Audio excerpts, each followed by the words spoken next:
സ്നേഹമുള്ള പ്രേക്ഷകരെ, നമ്മൾ 27ാമത്തെ നക്ഷത്രത്തിലേക്ക് എത്തിച്ചേരുന്നു. 1 മുതൽ 27 വരെ നക്ഷത്രങ്ങൾ നമ്മൾ പ്രതിപാദിച്ചിട്ട് ഓരോ നക്ഷത്രക്കാരും വളരെ കാര്യഗൗരവമായി, വളരെ ഹൃദയപൂർവ്വം അതിനോട് പ്രതികരിക്കുകയും അഭിപ്രായങ്ങൾ ചോദിക്കുകയും അഭിപ്രായങ്ങൾ രേഖപ്പെടുത്തുകയും മറ്റു കാര്യങ്ങളെല്ലാം ഉണ്ടാവുകയും ചെയ്തു. സന്തോഷം, വളരെ വലിയ സന്തോഷം. ഈ രീതിയിലുള്ള അധ്യായങ്ങൾ ചെയ്യാൻ തോന്നിയതും അത് പ്രേക്ഷകർ ഉൾക്കൊണ്ടതും മഹാകാര്യമായി ഞാൻ ഗണിക്കുന്നു. ഇനിയും പുതിയ അധ്യായങ്ങൾ ഇതുപോലെ പുതുമയോടുകൂടി അവതരിപ്പിക്കാൻ ശ്രമിക്കാം എന്ന് പറഞ്ഞുകൊണ്ട് രേവതിയിലേക്ക് പോവുകയാണ്. രേവതി നക്ഷത്രം അത് തനതായ ഒരു നക്ഷത്രമാണ്. അത് വ്യാഴത്തിൻ്റെ ക്ഷേത്രമായ മീനൻ രാശിയിലാണ് ഈ നക്ഷത്രം സ്ഥിതി ചെയ്യുന്നത്. മുറി നക്ഷത്രമല്ല, മുഹൂർത്ത നക്ഷത്രമാണ്. സകല മുഹൂർത്തങ്ങൾക്കും വീട് താമസം, കട്ട്ളവെപ്പ്, സഞ്ചയനം, വിവാഹം, അതുപോലെ പ്രതിഷ്ഠാകർമ്മങ്ങൾ, അതുപോലെ പല കാര്യങ്ങൾക്കും മുഹൂർത്തങ്ങൾ ഈ നക്ഷത്രത്തിൽ എടുക്കാറുണ്ട്. ഊണുനാളാണ്. അതുപോലെ വളരെ വിശേഷപ്പെട്ട ഒരു നക്ഷത്രം തന്നെയാണിത്. രേവതി എന്ന് പറയുന്ന ഒരു രാഗമുണ്ട് എന്ന് എൻ്റെ മാന്യ സുഹൃത്ത് കവി ആർ.കെ. ദാമോദരൻ പറയാറുണ്ട്. ആർ.കെ. രേവതി നക്ഷത്രക്കാരനാണ്. അപ്പൊ ഞങ്ങൾ സംസാരിക്കുമ്പോൾ പറയും, മുരളിയേട്ട, രേവതിയിൽ ഒരു രാഗമുണ്ട്, അറിയോ? എനിക്കറിയില്ല. അപ്പൊ അങ്ങനെ ഒരു സംഭവം ഞാൻ അടുത്ത കാലത്ത് മനസ്സിലാക്കി വെച്ചിട്ടുണ്ട്. അപ്പൊ രേവതി നക്ഷത്രത്തിന് ഇങ്ങനെ പല പ്രത്യേകതകളുണ്ട്. ഇത് ഗണ്ണാന്ത നക്ഷത്രമാണ്. ഗണ്ണാന്തം എന്താണെന്ന് അശ്വതി, മകം, മൂലം ഇങ്ങനെയൊക്കെയുള്ള നക്ഷത്രങ്ങൾ പറഞ്ഞ സമയത്ത് തൃക്കേട്ട, മൂലം ഇതുപോലെയുള്ള നക്ഷത്രങ്ങളെ കുറിച്ച്, ആയില്യത്തിനെ കുറിച്ചൊക്കെ പറഞ്ഞപ്പോൾ അത് ഞാൻ സവിസ്തരം പറഞ്ഞാണെങ്കിലും രേവതി നക്ഷത്രക്കാര് ഗണ്ണാന്തം എന്താണെന്ന് അവർ മനസ്സിലാക്കിയിട്ടുണ്ടാവില്ല. അപ്പൊ അതുകൊണ്ട് ആ ഗണ്ണാന്തം എന്താണെന്ന് പറയണം. ഗണ്ണാന്തം ജനിക്കുന്ന കുട്ടികൾ സാധാരണഗതിയില് അവര് 3.25 നാഴിക ജീവിക്കുള്ളൂ. എങ്ങനെയാണെങ്കിൽ ദീർഘായുസ് ഉണ്ടെങ്കിൽ അവർ ജീവിക്കും. ഗണ്ണാന്തത്തിൽ ജനിച്ചവര് അവരെ എല്ലാവരെയും ചവിട്ടി മെതിച്ച് മുന്നോട്ട് വരികയും അവരുടെ കാര്യങ്ങളിൽ അവർ വളരെ ദത്തശ്രദ്ധരായി അങ്ങേ തലക്കൽ എത്തുകയും മറ്റുള്ളവരുടെ വേദനയോ വിഷമമോ അല്ലെങ്കിൽ മറ്റുള്ളവരുടെ കാര്യങ്ങളൊന്നും അവർ ശ്രദ്ധിക്കുന്നില്ല. അവരുടെ സ്വന്തം കാര്യം സ്വന്തമാവാതെ. ഇതേക്കാളൊക്കെ കൂടുതൽ വിശദീകരിച്ച് പല എപ്പിസോഡിലും ഗണ്ണാന്തം ഞാൻ പറഞ്ഞു കഴിഞ്ഞിട്ടുണ്ട്. അതുകൊണ്ട് ഇത്രയും ചുരുക്കിയ വാക്കുകളിൽ പറയുകയാണ്, കാര്യങ്ങൾ ചുരുക്കാൻ വേണ്ടിയിട്ട്. നമ്മുടെ രേവതി നക്ഷത്രത്തില് ജനിച്ച ഒരുപാട് പ്രഗത്ഭമതികളുണ്ട്. ഞാൻ 2-3 പേരുടെ പേരൊക്കെ പറയാം. ഒരുപാട് പേര്, 100 പേരുടെ പേരുണ്ട്. അപ്പോ 2-3 പേരുടെ പേര് പറയാം. EMS നമ്പൂരിപ്പാട്, അദ്ദേഹം രേവതി നക്ഷത്രക്കാരനായിരുന്നു. അതുപോലെ തകഴി ശിവശങ്കരപ്പിള്ള, അദ്ദേഹം വിശ്വവിഖ്യാതനായ ജ്ഞാനപീഠ ജേതാവ്. ചെമ്മീൻ, അതുപോലുള്ള ഒരു ഏണിപ്പടികൾ, ഒരുപാട് കൃതികൾ അദ്ദേഹത്തിൻ്റെതായി നമുക്ക് പറയാനുണ്ട്. അപ്പോ അദ്ദേഹം ഈ പറയുന്ന നക്ഷത്രക്കാരനായിരുന്നു. രവീന്ദ്രനാഥ ടാഗോർ ഈ നക്ഷത്രക്കാരനായിരുന്നു. അദ്ദേഹം വലിയ രവീന്ദ്രനാഥ ടാഗോറിനെ കുറിച്ച് ഞാൻ വാക്കുകൊണ്ട് പറഞ്ഞാൽ അത് അനർത്ഥമായി മാറും, പറയുന്നില്ല. അത്രയും വലിയ ആള്. നമ്മുടെ നടൻ മോഹൻലാൽ രേവതി നക്ഷത്രക്കാരനാണ്. ഈ പറയുന്ന 4 വ്യക്തിത്വങ്ങളെ നിങ്ങൾ ഒന്ന് അനലൈസ് ചെയ്ത് നോക്കുക. അവരുടെ സ്വഭാവവും രേവതി നക്ഷത്രവും ഞാൻ പറയാൻ പോകുന്ന കാര്യവും തമ്മിൽ എന്തെങ്കിലും ബന്ധമുണ്ടോ എന്ന് നോക്കി നിങ്ങൾ ഈ അധ്യായം വിലയിരുത്തുക. നമ്മുടെ അവസാനത്തെ എപ്പിസോഡാണിത്. 27ാമത്തെ നക്ഷത്രമാണ്. അപ്പോ മുഹൂർത്ത നക്ഷത്രമാണ്. ഈ നക്ഷത്രത്തിന്റെ മൃഗം ആനയാണ്. ആനയ്ക്കൊരു സ്വഭാവമുണ്ട്. ആന വലിയ കരയിൽ ജീവിച്ചിരിക്കുന്ന ഏറ്റവും വലിയ മൃഗം ആനയാണ്. പക്ഷെ ആന വളരെ സാവകാശമേ നടക്കൂ. ആന ഓടണമെങ്കിൽ ഓടും. ആന ഓടുന്നെന്ന് പറഞ്ഞാൽ പ്രശ്നമായിട്ട് മാറും. പക്ഷെ ആന നടക്കുന്നതിന് ആനച്ചന്തം എന്ന് പറയുന്ന ഒരു ചന്തമുണ്ട്. അവര് മന്ദഗതിക്കാരാണ്. ആന വളരെ സാവകാശം ആടി ഉലഞ്ഞ് നടക്കൂ. അപ്പോ മൃഗം ആനയാണ്. അതുപോലെ വൃക്ഷം, ഇരുപ്പ എന്ന് പറയുന്ന ഒരു വൃക്ഷമാണ്. ഗണം ദേവനാണ്, അത് ദേവഗണത്തിൽപ്പെട്ട നക്ഷത്രമാണ്. യോനി യോനിയാണ്, സ്ത്രീ നക്ഷത്രമാണ്. ഭൂതം ആകാശമാണ്, ദേവത പൂഷാവാണ്. ഇങ്ങനെയൊക്കെ പഞ്ചാംഗ ഫലങ്ങൾ നമ്മൾ കാണാറുണ്ട്, കേൾക്കാറുണ്ട്. ഇങ്ങനെയൊക്കെയാണ് കാര്യങ്ങൾ. പോട്ടെ, വിടാ. ഇനി രേവതി നക്ഷത്രക്കാരെ സംബന്ധിച്ചിടത്തോളം അവരെ കുറിച്ചൊരു ചൊല്ലുണ്ട്. എരവതി എന്നും ഈ നക്ഷത്രത്തെ പറയുക. രവതിക്ക് 70 ശീലം എന്നുവെച്ചാൽ രേവതിക്ക് 70 ശീലം എന്ന് പറയും. ഇവരുടെ നിറം മാറും. ഓന്തിനെ പോലെയാണ് അത്ര ഇവര്. അവര് സമയാസമയങ്ങളിൽ കാര്യങ്ങൾ മാറ്റിയും മറിച്ചും പറയും. സ്വഭാവങ്ങളിൽ വ്യതിയാനം വരും. ഏത് വെയിലുദിക്കും അസ്തമിക്കും, മഴ വരും മഞ്ഞു വരും, ഋതുഭേദങ്ങൾ പോലെ 6 ഋതുക്കളും വരുന്നത് പോലെ അവർക്ക് 70 ശീലം വരും അത്രേ. ഇതൊക്കെ നാട്ടു നടപ്പാണ്, പ്രാസത്തിനനുസരിച്ചുള്ള ചൊല്ലെന്നല്ലാതെ ഉണ്ട്. ഇതിലൊന്നും യാതൊരു സത്യവും ഇല്ല. എന്നാൽ പറഞ്ഞും കേട്ടും ഇതിൽ സത്യം ഉണ്ടാവുകയും ചെയ്യും. ആ രേവതിയല്ലേ, ശീലം 70 മാറി മാറിക്കൊണ്ടിരിക്കും എന്നൊക്കെ ആളുകൾ സാധാരണഗതിയിൽ പറയാറുണ്ട്. അവ അത് നമുക്ക് ആ കഥയും നമുക്കിവിടെ പറഞ്ഞു എന്നല്ലാതെ ഉണ്ട്. നമുക്കതൊന്നും വളരെ താത്വികമായിട്ട് അവലോകനം ചെയ്യാനോ അല്ലെങ്കിൽ അത് തെളിയിക്കാനോ എന്നുള്ള കാര്യങ്ങളൊന്നുമില്ല. പക്ഷെ ഞാൻ 4 പേരുടെ കാര്യം പറഞ്ഞു. ആ 4 പേരുടെ കാര്യം ഞാൻ ഈ പറയുന്നതുമായിട്ട് കൂട്ടിവെച്ച് നിങ്ങൾ വായിക്കണം. അപ്പോഴേ അതിൻ്റെതായ സത്യാവസ്ഥ മനസ്സിലാക്കാൻ പറ്റുള്ളൂ. ഇവരുടെ ആത്മാർത്ഥതയാണ് ഏറ്റവും വലിയ പ്രത്യേകത. ഏത് വിഷയത്തിലായാലും അവര് 100-ൽ 100% ആത്മാർത്ഥത അവര് ഉൾക്കൊള്ളും, കാണിക്കും, പ്രവർത്തിക്കും. സംശയമില്ലാത്ത കാര്യമാണ്. ആത്മാർത്ഥതയോടുകൂടി മാത്രമായിരിക്കും അവര് പെരുമാറുക. അതുപോലെ തന്നെ അവർക്ക് ആരെയും വകവെക്കാത്തൊരു സ്വഭാവമുണ്ട്. ആരെയും വകവെക്കില്ല. ആരെങ്കിലും എന്തെങ്കിലും പറഞ്ഞാൽ അതൊക്കെ കേൾക്കും, ചിരിക്കും, അല്ലെങ്കിൽ അക്സെപ്റ്റ് ചെയ്തു എന്ന് തലയാട്ടും. പക്ഷെ പ്രവൃത്തി അവരുടേത് മാത്രമായിരിക്കും. ഈ പറഞ്ഞ കാര്യങ്ങളൊന്നും അവർ സ്വീകരിക്കണമെന്നില്ല, ആരെയും വകവെക്കൂല. കാരണം ഇവർ കുശാഗ്ര ബുദ്ധികളാണ്. ഇവർ മണ്ടബുദ്ധികളല്ല. ഇവര് വ്യാഴത്തിന്റെ ക്ഷേത്രത്തിലാണ് വ്യാഴത്തിന്റെ ക്ഷേത്രമാണ് അവരുടെ ജന്മസ്ഥലം. അതുകൊണ്ട് തന്നെ അവർക്ക് പ്രത്യേക ബുദ്ധിവൈഭവമുണ്ട്. മീനൻ രാശിയാണ്. അതുപോലെ സ്വതന്ത്ര ബുദ്ധികളായിരിക്കും ഇവര്. അവർക്ക് മറ്റുള്ളവർ പറഞ്ഞു, ബെർണാഡ് ഷാ പറഞ്ഞു, ബെർട്രൻ റസൽ പറഞ്ഞു എന്ന് പറഞ്ഞാൽ അവർ പറയില്ല. ഞാൻ പറഞ്ഞു, എനിക്ക് ഇന്നതാണ് പറയാനുള്ളത് എന്നുള്ളത് അവർ പറയും. ഒരു പ്രസംഗവേദിയിൽ ചെന്നാലും അല്ലെങ്കിൽ സാഹിത്യത്തിലായാലും മറ്റേ അഭിനയത്തിലായാലും എവിടെ ആയാലും അവരുടേതായ ശൈലി, രാഷ്ട്രീയത്തിലായാലും അവരുടേതായ ശൈലി, ആ ശൈലിയായിരിക്കും അവര് പിന്തുടരുന്നത്. സ്വതന്ത്ര ബുദ്ധികളായിരിക്കും അവര്. ആർക്കും അവരുടെ ബുദ്ധിയും വൈഭവവും പണയം വെക്കാൻ അവർ തയ്യാറല്ല. അവരുടെ അഭിപ്രായങ്ങളൊക്കെ കേൾക്കും, ഉൾക്കൊള്ളും, അതെല്ലാം മനസ്സിൽ വയ്ക്കും. അവരുടെ വഴിക്കേ പോകുള്ളൂ. അതുപോലെ ഇതൊക്കെയാണെങ്കിലും ആരെങ്കിലും ഇവരെ സ്വാധീനിക്കാൻ ശ്രമിച്ചാൽ, ആരെങ്കിലും അവരോട് ഉപദേശ രൂപേണ വല്ലതും പറഞ്ഞാൽ ഹൃദയ ചാഞ്ചല്യം എന്ന് പറയുന്നൊരവസ്ഥ. അത് വേണോ, ഇത് വേണോ, അദ്ദേഹം പറഞ്ഞത് ശരിയല്ലേ, ഇല്ലെങ്കിൽ ആ മഹതി പറഞ്ഞത് ശരിയല്ലേ, അത് നമുക്ക് വേണോ വേണ്ടെന്ന് ഇവർ അങ്ങോട്ടും ഇങ്ങോട്ടും ഓളത്തിൽപ്പെട്ട കോതളങ്ങ പോലെ അങ്ങോട്ടും ഇങ്ങോട്ടും തിരിഞ്ഞും മറിഞ്ഞുകൊണ്ടിരിക്കും. അവസാനം അവരുടേതായ തീരുമാനത്തിൽ ചേർന്ന് ആ തീരുമാനം അവര് നടപ്പാക്കും. കലാസാഹിത്യ രംഗത്തിൽ ഇവര് ആകർഷിക്കപ്പെടുന്നു. അഭിനയകലയിൽ ഇവർ ആകർഷിക്കപ്പെടുന്നു. അതിൻ്റെ ഏതറ്റം വരെ പോകാമോ അതിൻ്റെ പ്രായോഗിക ചാതുരി മനസ്സിലാക്കി അവർ കാണിക്കുന്നത് നമ്മളെ വിഹ്വലപ്പെടുത്തും.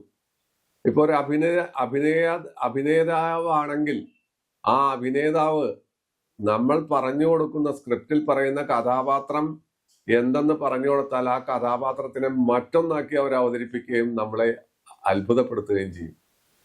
ഗാനരചയിതാവായാലും സംഗീത സംവിധായകനായാലും കവിയായാലും കലാകാരനായാലും അവരുടെ സ്വഭാവം ഈ രീതിയിൽ തന്നെയായിരിക്കും. നമ്മൾ പറയുന്നതല്ല, അവര് മറ്റൊന്നാക്കി അത് മാറ്റി അതിനെ വെള്ളിയെ പൊന്നാക്കി മാറ്റുന്ന സ്വഭാവം, ചെമ്പിനെ സ്വർണമാക്കി മാറ്റുന്ന സ്വഭാവമാണ് അവരുടെ കയ്യിലുള്ളത്.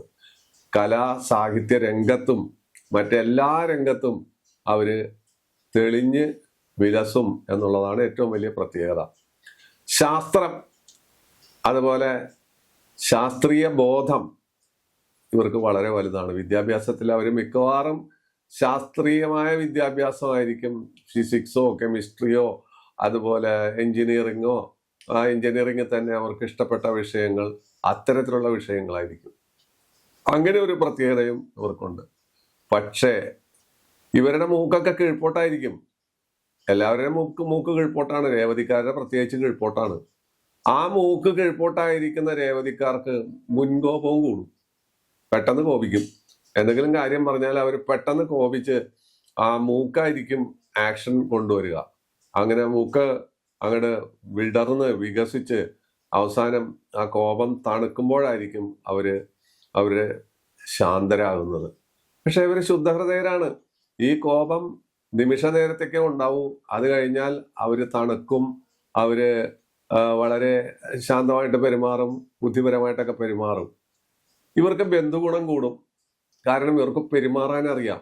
എല്ലാ ആളുകളോടും ഏതാണ്ട് സമചിത്തതയോടുകൂടി പെരുമാറാനുള്ള ഒരു പ്രത്യേക കഴിവും ശീലഗുണവും ഇവർക്കുണ്ട്. അവര് മാതാപിതാക്കളോടും മറ്റുള്ളവരോടും ഭർത്താവിനോടും അല്ലെങ്കിൽ ഭാര്യയോടാവാം ഭർത്താവിനോടാവാം എല്ലാം അവർ നല്ല രീതിയിൽ പെരുമാറും. ഇവരുടെ ഒരു പ്രത്യേക സ്വഭാവം എന്ന് വെച്ചാൽ സ്വപരിശ്രമത്തായിരിക്കും കാര്യങ്ങൾ കൊണ്ടുപോവുക. അവരുടെ ജീവിതം കെട്ടിപ്പടുക്കുന്നത് തന്നെ സ്വപരിശ്രമം കൊണ്ടായിരിക്കും. മറ്റുള്ളവരുടെ ഏണിപ്പടിയിലൂടെ അവർ കയറാനോ അല്ലെങ്കിൽ അതിൽ നിന്ന് ഉരുണ്ടു വീഴാനോ അവർ പോകാറില്ല. അവർ സ്വയം പരിശ്രമം കൊണ്ടായിരിക്കും പോകുന്നത്. അതുപോലെ ഇവർക്കൊരു ചെറിയ ദോഷം കാണുന്നത് പിശുക്ക്. അവർ സമ്പാദിക്കുന്ന പണം അവർ വളരെ തേൻ ശേഖരിക്കുന്നത് പോലെ അവർ ശേഖരിച്ചു വയ്ക്കുക, സൂക്ഷിച്ചു വയ്ക്കുക. ഭാവി തലമുറയ്ക്ക് വേണ്ടി അവർ സൂക്ഷിച്ചു വയ്ക്കുക. ഇവരുടെ വിവാഹബന്ധം പൊതുവിൽ തൃപ്തികരമായിരിക്കും. ഇവരൊരു സ്വാത്വിക സ്വഭാവക്കാരാണ്. വ്യാഴമാണ് അവരുടെ ക്ഷേത്രം, മീനൻ രാശി, അവരുടെ നക്ഷത്രനാഥൻ വ്യാഴമാണ്. അപ്പൊ വ്യാഴത്തിൻ്റെതായ സ്വഭാവമുണ്ട്. ആ സ്വഭാവം ഇവർ കാണാം. അപ്പോൾ അവര് പൊതുവിൽ അവരുടെ വൈവാഹിക ബന്ധങ്ങളെല്ലാം സാമാന്യം തൃപ്തികരമായിരിക്കും. മറിച്ചും വരാം. മറിച്ച് വരാന്ന് പറഞ്ഞാൽ ഒരാള് കന്യലഗ്നത്തിന് അനുഭവമായിരിക്കില്ല, മകരലഗ്ന അനുഭവമായിരിക്കില്ല, മിഥുനലഗ്നത്തിന് അങ്ങനെ ഉള്ളതുകൊണ്ട് ചിലപ്പോൾ മാറി പറഞ്ഞു വരാം. അപ്പൊ ഞാൻ ഈ പറയുന്നതിൽ വ്യത്യാസം വരും. അത് പ്രത്യേകം ശ്രദ്ധിക്കണം. അപ്പോ എന്നിരുന്നാൽ പോലും ഇവരുടെ ജീവിതം, പൊതുവിൽ വിവാഹ ജീവിതം, ആ പുരുഷനായാലും സ്ത്രീ ആയാലും തൃപ്തികരമായിരിക്കും. ഭാര്യ ഭർത്തൃ ബന്ധത്തിലും ഇവർ വളരെ സുതാര്യത ഉണ്ടാവുകയും ഭാര്യാഭർത്തൃ ബന്ധം പവിത്രമായി അവർ നിലനിർത്തുകയും ചെയ്യും. അവരുടെ കുട്ടികളുടെ കാര്യത്തിൽ രേവതി ആണായാലും പെണ്ണായാലും കുട്ടികളുടെ കാര്യത്തിൽ അവർ വളരെ ദത്തശ്രദ്ധരായിരിക്കും. അവരെ മുന്നോട്ട് കൊണ്ടുവരാനും ആ കുട്ടികൾക്ക് വേണ്ടി സകല ത്യാഗങ്ങൾ ചെയ്യാനും അവർക്ക് വേണ്ട വിദ്യാഭ്യാസം കൊടുക്കാനും അറിവ് പകരാനും രേവതി നക്ഷത്രക്കാർ വളരെ ശ്രദ്ധാലുക്കളായിരിക്കും. അവർ ആ കാര്യത്തിൽ വളരെ കർശനമായ നിഷ്ഠ പാലിക്കും.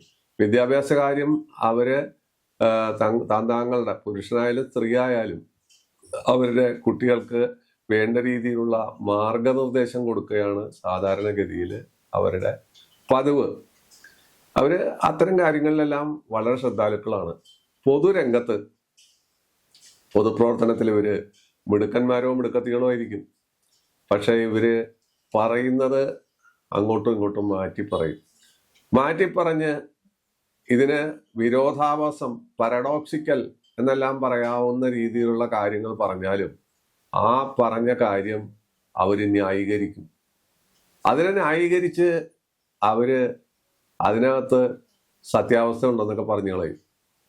അവര് പറയുന്നത് ചിലപ്പോൾ തെറ്റായിരിക്കും. ആ തെറ്റായ കാര്യത്തെ അവർ വ്യാഖ്യാനിച്ച് അത് സത്യമായി മാറ്റുന്ന സ്വഭാവമുണ്ട്. അതുപോലെ 10 നാൾ കഴിഞ്ഞിട്ട് നിങ്ങൾ ഇങ്ങനെ പറഞ്ഞില്ലേ, ഇങ്ങനെ ഒരു സ്റ്റേറ്റ്മെന്റ് പറഞ്ഞില്ലേ എന്ന് ചോദിച്ചാൽ ഞാൻ അറിഞ്ഞിട്ടില്ല, ഞാൻ പറഞ്ഞിട്ടില്ല, ഞാൻ കേട്ടിട്ടില്ല എന്നും പറയും. ഇതും ഇവരുടെ സ്വഭാവമാണ്, ഒരു പ്രത്യേക സ്വഭാവമാണ്. ഹാസ്യം ഇവർക്ക് വളരെ പ്രിയപ്പെട്ട കാര്യമാണ്. ഹാസ്യരസത്തോടു കൂടി സംസാരിക്കുക, അത് പലർക്കും അത് പുച്ഛരസമായി തോന്നാം. അതുകൊണ്ട് ഇവർക്ക് ഏതാനും ശത്രുക്കൾ വന്നു പെടും. കാരണം ഇവർ സംസാരിക്കുന്ന സമയത്ത് ഇവർക്ക് കൃതകൃത്യമായ അറിവുണ്ടാവും. ഏത് വിഷയത്തെക്കുറിച്ചും കൃത്യമായ അറിവും വിവരവും ഉണ്ടാവും. മറ്റൊരാൾ മണ്ടത്തരം പറഞ്ഞാൽ അവർ പുച്ഛരസത്തിൽ ചിരിക്കുകയും അതിനെ പരിഹസിക്കുന്നു എന്ന് തോന്നുന്ന രീതിയിൽ പെരുമാറുകയും ചെയ്യുന്നത് ശത്രുതകൾ ഉണ്ടാക്കും. അങ്ങനെയാണ് ഇവർക്ക് ശത്രുക്കൾ ഉണ്ടാവുന്നത്. ഒരു വാക്കുകൊണ്ടല്ല. അവരുടെ വാക്കുകൾ വളരെ മൃദുവായിരിക്കും, പക്ഷെ പരിഹാസം പൊതിഞ്ഞ വാക്കുകൾ ഇവരുടെ കയ്യിൽ നിന്ന് സാധാരണ വരും. എന്നാൽ അത് സൂത്രത്തിൽ അറിയാത്ത തരത്തിൽ അവർ പ്രയോഗത്തിൽ വരുത്തുകയും ചെയ്യും. പൊതുപ്രവർത്തന രംഗത്ത് അവർക്ക് കയറ്റിറക്കങ്ങൾ ധാരാളം ഉണ്ടാകും. കയറി ഭാഗ്യദോഷത്തിന്റെ കാര്യത്തിൽ അവര് നേരെ കോണിപ്പടി കീഴ്പോട്ടിറങ്ങി വീണ്ടും കയറി. എന്നാലും അവര് സൽപ്പേര് നിലനിർത്തുന്നു എന്നുള്ളതാണ് ഏറ്റവും വലിയ പ്രത്യേകത. സൽപ്പേര് ഇവർക്ക് ഉണ്ടാകും. എന്തെല്ലാം ഉയർച്ച താഴ്ചകൾ ഉണ്ടെങ്കിലും അഴിമതി, അതുപോലെ അന്യന്റെ പണം അപഹരിക്കുക, ക്ഷേത്രത്തിന്റെ സ്വർണം കട്ട് ചെമ്പാക്കുക, അതുപോലുള്ള കാര്യങ്ങളൊന്നും അവര് സാധാരണഗതിയിൽ ചെയ്യാൻ കൂട്ടാക്കില്ല. അവർക്ക് ഉൾഭയമുണ്ട്, ഈശ്വര ഭയമുണ്ട്. ഈശ്വരനെ അവര് വളരെ കാര്യമായി കണക്കാക്കുന്നു. എല്ലാം ഈശ്വരന്റെ കൃപയാണ്, ദൈവത്തിന്റെ കയ്യൊപ്പാണ് തന്റെ ജീവിതം, ദൈവത്തിന്റെ കൃപ കൊണ്ടാണ് താൻ മുന്നോട്ട് പോകുന്നതെന്ന് രേവതി നക്ഷത്രക്കാർ എപ്പോഴും വിശ്വസിക്കും. അവർ പൊതുവിൽ സാധാരണഗതിയിൽ അവരുടെ 4-5 ഭാവം കൊണ്ടായിരിക്കും ഏതൊക്കെ ദൈവത്തെ ആരാധിക്കണമെങ്കിലും എന്ന് തീരുമാനിക്കുന്നത്. എങ്കിലും അവർ പൊതുവിൽ മഹാവിഷ്ണു ഭക്തന്മാരോ അല്ലെങ്കിൽ ദേവിയാണെങ്കിൽ മൂകാംബിക അതുപോലെയൊക്കെയുള്ള രീതിയിലുള്ള വിശ്വാസികളായിരിക്കാനാണ് സാധ്യത കൂടുതൽ. അവരിപ്പോൾ ക്ഷേത്രം അറിയാതെ ആയിരിക്കും, മൂർത്തി ഏതെന്ന് അറിയാതെ ആയിരിക്കും ആരാധിക്കുന്നത്. എന്നിരുന്നാലും അവരുടെ താല്പര്യം ഈ രീതിയിലായിരിക്കും. ഭഗവതിയിൽ തന്നെ ഇപ്പോ ഭഗവതി പല രീതിയിൽ ഇരിക്കുന്നുണ്ട്. കേരളത്തിലെ ഉഗ്രരൂപിയായ കൊടുങ്ങല്ലൂർ അമ്മ, ചോറ്റാനിക്കര ഭഗവതി, അതുപോലെ ഒരുപാട് ഭഗവതിമാരുണ്ട്. ഈ ഭഗവതിമാര് പല ഭാവത്തിലും രൂപത്തിലുമാണ് ഇരിക്കുന്നത്. മൂകാംബികാ ദേവി ഇരിക്കുന്നത് വേറൊരു ഭാവത്തിലാണ്. അപ്പോ ഇതിൽ അവരുടെ സ്വഭാവഗതിക്ക് അനുസരിച്ചുള്ള ഈശ്വരനെയും ദേവിയെയും ദേവനെയും അവര് ആരാധിക്കുന്നു. ഇവര് ജനിക്കുന്നത്, രേവതി നക്ഷത്രം ജനിക്കുന്നത് ബുധദശയിലാണ്. ബുധൻ എന്ന് പറയുന്നത് അറിവിന്റെ മൂർത്തിയാണ്, സൂത്രക്കാരനാണ്, കുശാഗ്ര ബുദ്ധിയാണ്, സൗമ്യനാണ്, ശുഭനാണ്.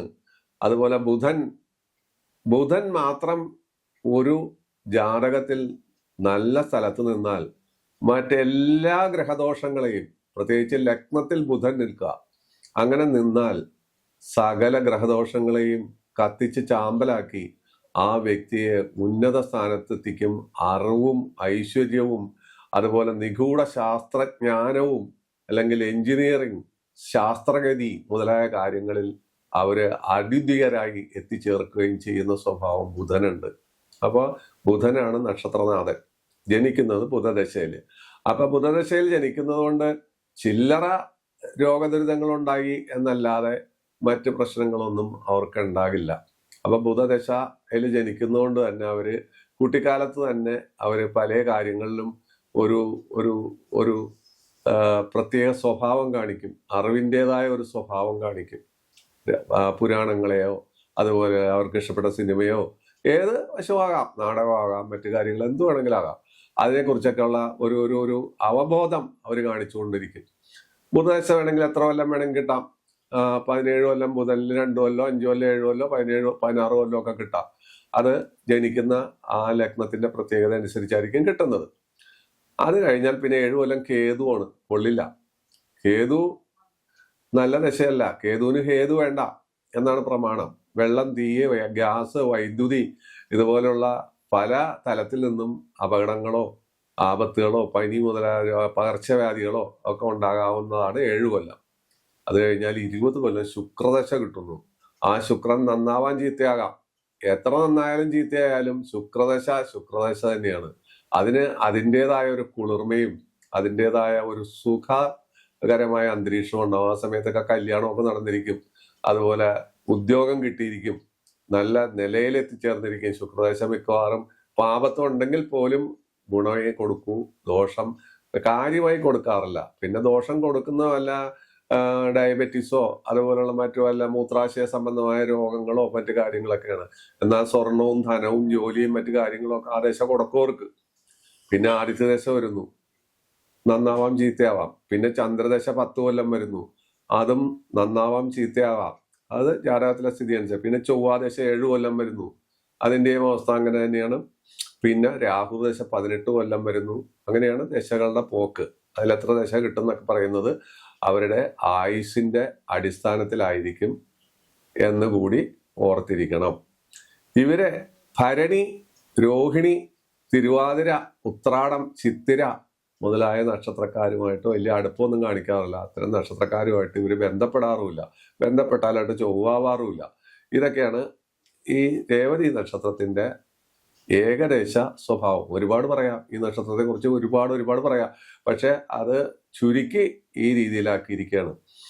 അപ്പോൾ ഇനി നമ്മൾ സാധാരണഗതിയിൽ എല്ലാ എപ്പിസോഡുകളിലും എല്ലാ അധ്യായങ്ങളിലും പറയുന്ന ഒരു കാര്യമുണ്ട്. ഏതൊക്കെ ദൈവത്തെ ആരാധിക്കാം. 5ഉം 9ഉം ഭാവം കൊണ്ടാണ് നമ്മൾ ചിന്തിക്കുന്നത് ജനറലായിട്ട്. ആ 5ഉം 9ഉം ഭാവം കൊണ്ട് ചിലപ്പോൾ ആരാധിക്കുന്ന ദൈവത്തിൽ നിന്ന് വിട്ടിട്ട് ചിന്തിക്കും. ഇപ്പോൾ ചിലയിടത്ത് ശിവൻ എന്ന് പറയുന്നിടത്ത് ചിലര് ശിവനെ വിട്ടിട്ട് അവർ ശാസ്താവിനെ, അയ്യപ്പ സ്വാമിയൊക്കെ ആരാധിക്കും. പക്ഷെ അതൊക്കെ ഒന്ന് തന്നെയാണ്. അപ്പൊ അത് അല്ലെ മഹാവിഷ്ണു എന്ന് പറയുമ്പോൾ അവർ ഗുരുവായൂരപ്പനെ ആരാധിക്കും. അതൊക്കെ ഒന്നാണ്.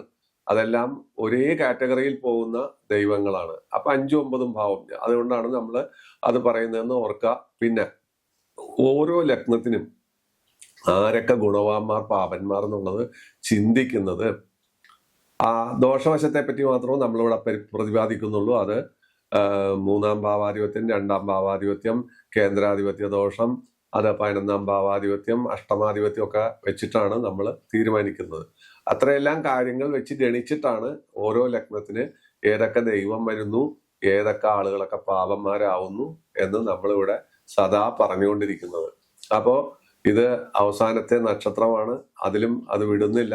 പറയുന്നു മേടലഗ്നത്തിന് രേവതി, മേടലഗ്നം ജനിച്ചാൽ ശുക്രനും ശനിയും ബുധനും പാവനാണ്. അപ്പോ അവരെ ആരാധിക്കേണ്ട ദൈവം വന്നിട്ട് ശിവനും മഹാവിഷ്ണുവാണ്.